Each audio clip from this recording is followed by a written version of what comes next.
સાબરકાંઠા જિલ્લાનું કુબાધરોલ ગામ જે અરવલ્લીની ગિરિમાળાની વચ્ચે આવેલું છે।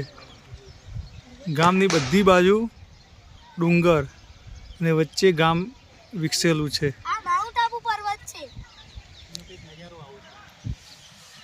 ગામની એક બાજુ સરસ મજાનું તળાવ છે અને ગામની બહાર નીકળવા માટે એક જ રસ્તો છે જે આ બતાવે છે। કુબાધરોલ ગામનું કુદરતી સૌંદર્ય,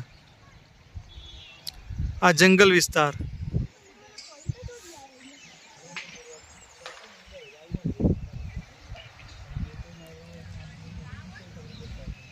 કુબાધરોલ ગામની બહાર નીકળવાનો આ એક જ રસ્તો છે।